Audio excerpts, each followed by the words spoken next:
Hello there, friends, and welcome back to the channel. If you're new here, this is Jack, and today I've got a quick but super useful WhatsApp customization tutorial for you.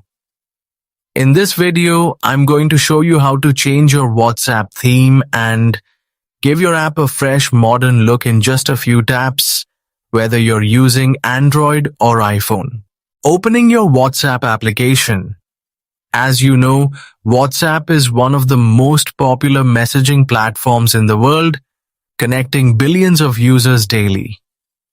Now, on Android, tap the three-dot menu icon in the top right corner of your screen. A drop-down menu will appear.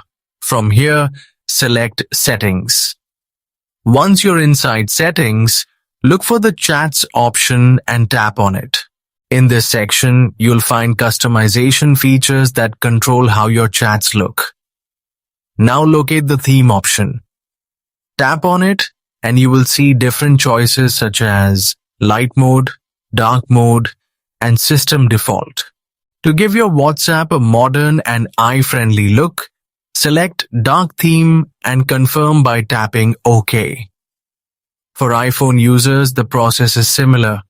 Go to WhatsApp settings, then chats, and select theme to change it easily. That's it.